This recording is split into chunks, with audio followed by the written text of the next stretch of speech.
থাকি তারা চুল ফেলবো কোথায়? ময়লা ঝুড়িতে ফেললে কি গুনাহ হবে? এখন টয়লেট আর বাথরুম একসাথে থাকে, আমরা গোসল করতে যাওয়ার সময় কি টয়লেটের দোয়া পড়ে যাব? খারাপ স্বপ্ন দেখা থেকে বাঁচার উপায় কি? মেয়েদের পিরিয়ডের সময় কি হাতে গ্লাভস পরে কোরআন তেলাওয়াত করা যাবে? আমি যে জায়গায় নামাজ পড়ি তার পাশে ড্রেসিং টেবিলের আয়না আছে, আমার নামাজের মধ্যে আয়নার দিকে নজর চলে যায়, এদিকে আমার নামাজ হবে? গোসলের পর নামাজ পড়ার জন্য কি আবার ওযু করতে হবে? সালাতে মনোযোগ তৈরির জন্য কি চোখ বন্ধ করে সালাত পড়া যাবে? স্ত্রী মারা গেলে স্বামীর শোক পালনের কোনো বিধান আছে কিনা, থাকলে কতদিন বা কিভাবে? মানুষ মারা গেলে পরিবারের লোকেরা সবাই যে কান্নাকাটি আহাজারি করে এ সম্পর্কে ইসলাম কি বলে? কান্নাকাটি করে কি একদমই নিষেধ? চলুন আমরা তাহলে প্রশ্ন উত্তরে প্রবেশ করি। সেলিনা আক্তার আপনি ইউটিউব চ্যানেল থেকে আমাদের প্রশ্ন করেছেন, আমার বয়স 14, আমার অনেক চুলই পেকে গেছে, এখন কি চুল কলপ করা যাবে? চুল পেকে গেলে আপনি লাল কালার করতে পারেন, সেটা নিশ্চয়ই দেখতে অসুন্দর দেখায় না। সচরাচর 2-4টা চুল পাকলে সামান্য ওইটুকু চুল লাল কালার হলে সুন্দরই লাগে। নবী করিম সাল্লাল্লাহু আলাইহি ওয়াসাল্লাম সাদা চুলকে অন্য কালার পরিবর্তন করতে বলেছেন, তবে কালোকে পরিহার করতে বলেছেন। তিনি বলেছেন ওয়াজান নবী তোমরা কালো কালার থেকে বেঁচে থাকবে, এই জন্য কালো কলব দিয়ে আপনি চুলের কালার পরিবর্তন করবেন না। পারভিন সুলতানা তাসনোভা এআইডি থেকে আপনি লিখেছেন, এখন টয়লেট আর বাথরুম একসাথে থাকে, আমরা গোসল করতে যাওয়ার সময় কি টয়লেটের দোয়া পড়ে যাব? গোসল যখন আমরা করতে যাব তখন বাহির থেকে বিসমিল্লাহ বলে আমরা ঢুকতে পারি, যেহেতু ভেতরে প্যান বা কমোড এবং আমাদের শাওয়ারের যে স্প্রে সেটা যেহেতু পাশাপাশি থাকে সাধারণত এবং কোনো আড়াল থাকে না, ওখানে গিয়ে আল্লাহর নাম আমরা নিব না, বাহির থেকে বিসমিল্লাহ বলে তারপরে গিয়ে ভেতরে ওযুর যে অন্যান্য কার্যক্রম হাত ধোয়া মুখ ধোয়া সেগুলো আমরা করে তারপর গোসল করবো। সেক্ষেত্রে ওযুর যে সুন্নাহ বিসমিল্লাহ পড়া সেটা আদায় হয়ে যাবে, আবার টয়লেটের মধ্যে আল্লাহর নাম নেওয়া যে মাকরুহ সেটি থেকেও আমরা বেঁচে থাকতে পারবো। আনিতা আক্তার আপনি লিখেছেন, মেয়েদের পিরিয়ডের সময় কি হাতে গ্লাভস পরে কোরআন তেলাওয়াত করা যাবে? কোরআনে কারীমের তেলাওয়াত পিরিয়ড অবস্থায় না করাটাই হলো জমহুর উলামায়ে কেরামের মত, অর্থাৎ করা যাবে না, পিরিয়ড অবস্থাতে মেয়েরা কোরআন তেলাওয়াত করবেন না, এটি হলো জমহুর বা সংখ্যাগরিষ্ঠ ইমামদের মত। কোন ইমামগণ ইবনে তাইমিয়া রাহিমাহুল্লাহ সহ কেউ বলেছেন যে করতে পারবেন, কিন্তু সংখ্যাগরিষ্ঠের মত হলো করতে পারবেন না। এখানে আসলে গ্লাভস দিয়ে ধরছেন বা অন্য কিছু দিয়ে ধরছেন কি ধরছেন না এটা ইস্যু নয়, ইস্যু হলো যে তেলাওয়াত করা না করা নিয়ে। ধরাটা চাইতে ধরতে তো পারবেনই না, কিন্তু তেলাওয়াত করবেন না, তাহলে সেক্ষেত্রে এই টাইমে আপনি কি করবেন? আপনি ইসলামিক অধ্যয়ন পুস্তক পড়বেন, কোরআনের বিভিন্ন ব্যাখ্যা গ্রন্থ আছে সেগুলো পড়তে পারেন, হাদিসের গ্রন্থ পড়তে পারেন, অন্যান্য আমল করতে পারেন, কিন্তু তেলাওয়াত করবেন না। এটি হলো সংখ্যাগরিষ্ঠ ইমামদের মত। মাহমুদা খাতুন লিখেছেন, সালাতে মনোযোগ তৈরির জন্য কি চোখ বন্ধ করে সালাত পড়া যাবে? মনোযোগ তৈরি করার জন্য চোখ বন্ধ করে সালাত পড়তে পারেন, তবে সাধারণ এবং স্বাভাবিক অবস্থায় চোখ খোলা রাখাটাই হলো সুন্নাহ নবী সাল্লাল্লাহু আলাইহি ওয়াসাল্লামের। স্বাভাবিক রাখা। মনোযোগ আমার বেশি সৃষ্টি হয় চোখ বন্ধ করলে, না হলে মনোযোগ ধরে রাখা কঠিন হয়, তো মনোযোগ বৃদ্ধি করবার জন্য আমি চোখ বন্ধ করলাম, এটি জায়েজ আছে। এমনিতেই সাধারণ অবস্থাতে স্বাভাবিকভাবে চোখ খোলা রাখাটাই হলো সুন্নাহ। মনজুর আহমেদ চট্টগ্রাম থেকে সম্ভবত আপনি লিখেছেন, খারাপ স্বপ্ন দেখা থেকে বাঁচার উপায় কি? অনেক সময় মানুষ দুঃস্বপ্ন বা যে স্বপ্ন দেখে মানুষ ভড়কে যায়, ভয় পেয়ে যায়, এগুলো সময় শারীরিক দুর্বলতার কারণে হয়, মানসিক অবসাদগ্রস্ত থাকার কারণে হয়। অতএব সেটি যেন না হয় সেটি খেয়াল করা দরকার। অনেক সময় নির্ঘুম থাকার কারণে অল্প ঘুমালে বা সামান্য ঘুমানোর সময় এই ধরনের পরিস্থিতি তৈরি হয়, এটাই নানা গবেষণা আছে, আপনি একটু খুঁজে দেখতে পারেন। আর এর বাইরে অর্থবহ স্বপ্ন যেগুলো মনে হচ্ছে যে ইঙ্গিতমূলক এবং সেটি দেখে আমি ভড়কে যাচ্ছি, তাহলে এরকম স্বপ্ন যেন না দেখি তার জন্য আসলে বিশেষ কোনো উপায় আছে বলে আমার জানা নেই। তবে আপনি যেটি করতে পারেন, তাহলে এই ধরনের স্বপ্ন দেখার পর সুন্নাহ এর আলোকে বাম পাশে আপনার যে অবস্থায় থাকেন সে অবস্থা আপনার হাতের বাম পাশে আপনি প্রতীকী থুতু ফেলবেন 3 বার, হালকা হালকা করে ঠোঁটের আগায় আপনি 3 বার থুতু করে আপনি প্রতীকী থুতু ফেলবেন। এর বাইরে আমানতু বিল্লাহি ওয়া রাসূলিহি পড়বেন এবং সম্ভব হলে সুযোগ থাকলে 2 রাকাত সালাত আদায় করবেন এবং সেই স্বপ্ন মানুষের কাছে বলে বেড়াবেন না। এগুলো হলো দুঃস্বপ্ন বা খারাপ স্বপ্ন দেখার পর করণীয়। মিনহাজ রহমান আপনি লিখেছেন, গোসলের পর নামাজ পড়ার জন্য কি আবার ওযু করতে হবে? গোসলের পর নামাজ পড়ার জন্য আলাদা করে ওযু করার প্রয়োজন নেই, যদি গোসলটা আপনি সুন্নাহ সম্মতভাবে করে থাকেন।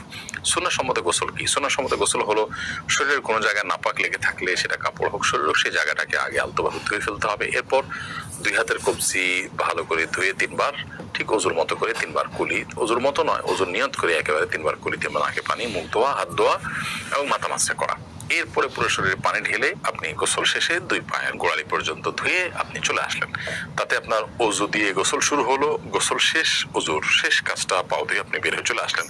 এরপর আলাদা করে আপনার ওযু করার কোনো প্রয়োজন নেই। অনেকে অহেতুক এরপর আবার ওযু করতে থাকেন, একবার ওযু আছে সে ওযু আপনি থাকা অবস্থায় কোনো ইবাদতই করেন, এই ওযু দিয়ে প্রয়োজন ছাড়া আবার ওযু করার কোনো মানে হতে পারে না। সেজন্য গোসলের পর ওযু করার কোনো প্রয়োজন নেই, যদি সেটা সুন্নাহ সম্বন্ধে গোসল হয়ে থাকে। সুন্নাহ সম্বন্ধে গোসল হয়নি, আপনি এমনিতে গোসল করে আসছেন অথবা গোসল করতে গিয়ে আপনার ওযু ভঙ্গ হয়েছে, বায়ু নির্গত হয়েছে, তাহলে সেক্ষেত্রে তো আপনি গোসল করে আবার ওযু করবেন। সীমা লিখেছেন, আমি যে জায়গায় নামাজ পড়ি তার পাশে ড্রেসিং টেবিলের আয়না আছে, আমার নামাজের মধ্যে আয়নার দিকে নজর চলে যায়, এদিকে আমার নামাজ হবে? আমরা যখন সালাত আদায় করব তখন এমন কোনো কিছু আমাদের দৃষ্টি সীমানার মধ্যে থাকা উচিত নয় যা আমাদের সালাতের মনোযোগকে নষ্ট করে, সালাতের মনোযোগে ব্যাঘাত সৃষ্টি করে। অতএব আমরা যখন সালাত আদায় করব, ঠিক আমাদের সামনে যদি আয়না থাকে এবং সেই আয়না যদি আমাদের চোখ পড়ে, অর্থাৎ আমাদের দৃষ্টির সীমানার মধ্যে থাকে, তাহলে সেক্ষেত্রে সেটা অনুচিত হবে। হয় আমি তার ডানে বামে এমন কোনো জায়গায় দাঁড়াবো যে আয়না চোখ পড়বে না, অথবা পেছনে দাঁড়াবো যে এত দূরে চোখ যাবে না, অথবা কিছু দিয়ে আয়না ঢেকে নিব। এমনটি করা আমাদের উচিত এবং কর্তব্য।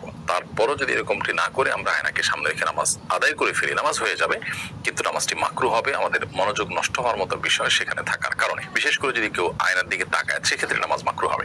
নবী করিম সাল্লাল্লাহু আলাইহি ওয়াসাল্লাম বুখারীর একটি বর্ণনা মতে তাকে একবার সালাত আদায় করবার জন্য এক টুকরো কাপড় দেওয়া হয়েছে, তিনি তার উপরে দাঁড়িয়ে সালাত আদায় করেছেন। কাপড়টি বেশ কারুকার্য খচিত ছিল। তখন নবী সাল্লাল্লাহু আলাইহি ওয়াসাল্লাম সালাত শেষ করে বললেন যে আমাকে এই কাপড় কে দিয়েছে, এটি আমার মনোযোগে ব্যাঘাত সৃষ্টি করছিল। তখন পরিবর্তন করে একটা প্লেন কাপড় দেওয়া হয়, তারপর তিনি সালাত আদায় করেছেন। এখান থেকে বোঝা যায় নামাজের মনোযোগ নষ্ট হতে পারে এরকম কোনো কিছু দৃষ্টির সীমানার মধ্যে রেখে সালাত আদায় করা অনুচিত। সেই বিবেচনায় আমরা আয়নার বিষয়টিকে মাথায় রেখে সালাত আদায় করবো, যে সামনে যেন না থাকে, থাকলেও যেন আমাদের দৃষ্টি সেখানে না পড়ে। তাহারাত তাননীর আপনি লিখেছেন, আমরা যারা শহরে থাকি তারা চুল ফেলবো কোথায়? ময়লা ঝুড়িতে ফেললে কি গুনাহ হবে? মানুষের শরীরের প্রত্যেকটা অঙ্গ প্রত্যঙ্গ সম্মানের পাত্র। আল্লাহ সুবহানাহু ওয়া তাআলা বলেছেন, ওয়ালাকাদ কাররামনা বানি আদম, আমি আদম সন্তানদের সম্মানিত করেছি, মর্যাদা দান করেছি। এজন্য মানুষের শরীরের কোনো অঙ্গ প্রত্যঙ্গের অসম্মান হয় এমন কোন প্রক্রিয়া, এমন কোন পদ্ধতি অবলম্বন করা উচিত নয়। অতএব চুল হোক, অন্য কিছু হোক, এগুলোকে মাটিতে পুঁতে ফেলতে পারলে ভালো হয়, কমপক্ষে মাটিতে ফেলে দিলেন।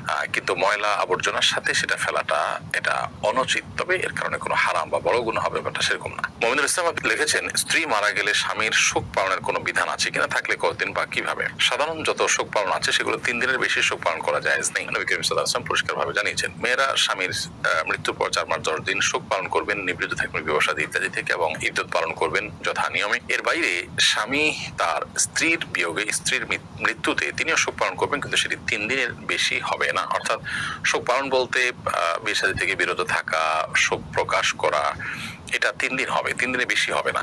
আর দুঃখ, বেদনা, কষ্ট, বিরহের যে জ্বালা, সেটা তো মানুষের জীবন ভরে থাকতে পারে, সেটা তো আর কোনো নিয়ন্ত্রণ নেই। রাকিবুল ইসলাম আপনি লিখেছেন, মানুষ মারা গেলে পরিবারের লোকেরা সবাই যে কান্নাকাটি আহাজারি করে, এ সম্পর্কে ইসলাম কি বলে? কান্নাকাটি করে কি একদমই নিষেধ? না, মানুষ মারা যাওয়ার পর কান্নাকাটি করে নিষেধ এমন কোনো কথা নেই। বরং নবী করিম সাল্লাল্লাহু আলাইহি ওয়াসাল্লাম তার ছোট পুত্র সন্তান মৃত্যুর পর, জন্মের পর সন্তানের মৃত্যুতে নবী সাল্লাল্লাহু আলাইহি ওয়াসাল্লাম, ছেলের মৃত্যুতে নবী সাল্লাল্লাহু আলাইহি ওয়াসাল্লাম কেঁদেছেন, চোখের পানি পড়েছে। সাহাবীরা কেউ আশ্চর্য হয়েছেন। তখন নবী সাল্লাল্লাহু আলাইহি ওয়াসাল্লাম তাদেরকে জানিয়েছেন যে এটি কষ্টের কারণে, বিরহের বেদনায় এই পানি বের হয়ে থাকে চোখের, এটা স্বাভাবিক, এটা সহজাত বিষয়। অতএব কান্না করা দোষের নয়। তবে কান্না করতে গিয়ে কেউ যদি সীমা লঙ্ঘন করেন, জামা কাপড় ছেঁড়াছেড়ি করেন, আওয়াজ করেন, চিৎকার চেঁচামেচি করেন, যেটা আল্লাহ সুবহানাহু ওয়া তাআলার ফয়সালার প্রতি এক ধরনের বিদ্রোহ প্রকাশ করে বা এই টাইপের কোনো কিছুকে ইন্ডিকেট করে, এরকম চিৎকার চেঁচামেচি করা বা জামা কাপড় ছেঁড়া বা ভাঙচুর করা, ছাড়পিচার করা বা মালাকুল মউতকে গালমন্দ করা বা আল্লাহর ফয়সালার প্রতি অসন্তোষ প্রকাশ করে কোনো কিছু করা, সেটা অবশ্যই নিষিদ্ধ এবং গুনাহের কথা। অতএব সে বিষয়ে আমাদেরকে সাবধান এবং সতর্ক থাকতে হবে।